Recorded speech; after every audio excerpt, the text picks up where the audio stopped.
Hi.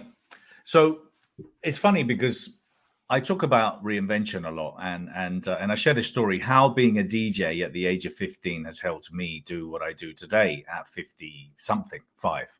Um, 40 years later, I never thought that that would be it. Now I'm not a DJ. I do like music and I play music, but um, because my mum, she was the most amazing woman, and she went into this place that was just opening up um, for me to have a job there. Now, all I had was a record player, one of these old record players you used to stack the records up, and you used to have the 45-inch. Hey, some of you guys might not even know what I'm talking about, but I did. I had one of those amazing record players, and I remember my mum went to get me a job there, and that's it. I started becoming a DJ. He said, "Is your son a DJ?" I said, "Oh, absolutely, of course he is." And I had no idea how to mix and everything else, but that's how I started.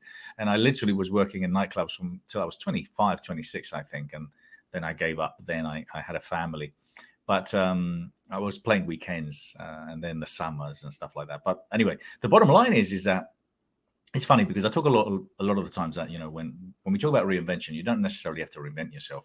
We have a set of skills. We all have things that we've done in our youth, things that we've done in our middle age, whatever it is that can be adapted, used to who you are today. There's certain skills that you have. I know it. I know it. Everyone does.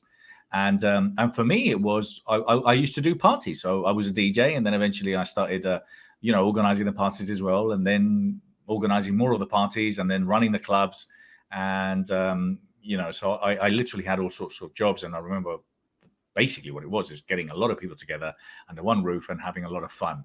Obviously, it was a different time. It was alcohol then, and it was during the evenings and at nights, and there was a lot of energy, a lot more energy than there is now. But having said that, my parties just literally went into a different format. So what I did is when at the age of 38, 40, I started promoting and started running events. Well, I thought, well, that's what it is. It's just obviously instead of going around the beach and going around the places, inviting people to come in, what we are doing is we're inviting people via email. We're inviting people by post, getting them to come in and to attend the workshops and the seminars that we do. And that's what happened. And then my parties, my events just grew and grew and grew. They went from 3,000 to, 14,000, which was the last event that we did live. And so, yeah, a lot of the skills that we have, and those skills for me in particular as a DJ, working the nights and doing parties and organizing parties has definitely helped me to do these big gatherings. So I just invite a lot of people. I invite a lot of friends, and I ask them to invite their friends, and then we all get together.